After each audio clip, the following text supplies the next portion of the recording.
Fire দেওয়ার জন্য সে কোটি কোটি টাকা তারা কয় ভাই ব্যয় করেছিলেন।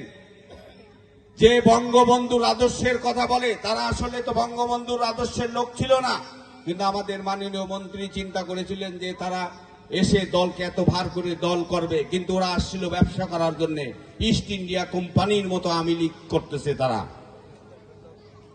দেখেন তারা কি করছে, ব্যবসা ছাড়া কিন্তু অন্য কোনো পথ নাই। ব্যবসা করে কয় ভাই কোটি কোটি কোটি টাকার মালিক হয়েছেন শুধুমাত্র এই আওয়ামী লীগের লাওয়াজ ধরে।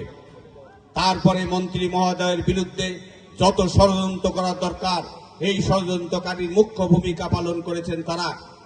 মিতুল যাকে উপজেলা চেয়ারম্যান বানালেন, সেই মিতুলের ক্রস ফায়ার দেওয়ার জন্য কোটি কোটি টাকা তারা ব্যয় করেছেন, বিভিন্ন প্রশাসনের কাছে ধর্ণা দিয়েছেন। কিন্তু আল্লাহ একজন আছে, আর মহান আল্লাহর বিচার থেকে কেউ রেহাই পাবে না। ইনশাল্লাহ মিতুলেরও কিছু করতে পারি নাই।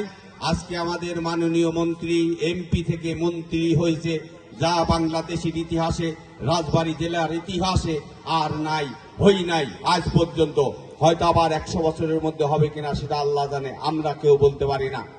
এবং উনি এই এলাকার জন্য যত উন্নয়ন করেছেন আর ভবিষ্যতে কেউ করতে পারবে কিনা সেটাও আমাদের জানা নাই।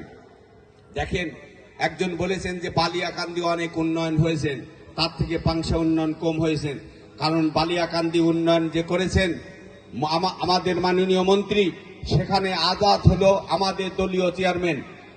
আজাদ চেয়ারম্যান প্রতিনিয়ত একটা করে লিস্ট নেয়, কোন রাস্তা খারাপ, কোন রাস্তার কাজ করতে হবে, উনি মাননীয় মন্ত্রীর কাছে যায়, মন্ত্রীর কাছে লিস্ট ধরায় দেয়।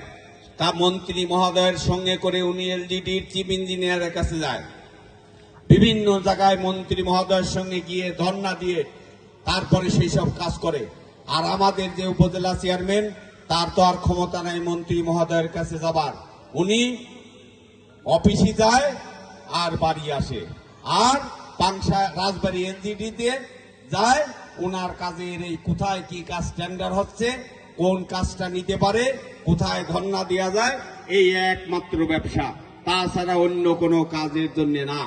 যে কারণে মাছপাড়া এই পাংশা উপজেলা উন্নয়নের দিকে বালিয়াকান্দি কালোখালীর থেকে পিছায় আছে। যাই হোক ইনশাল্লাহ।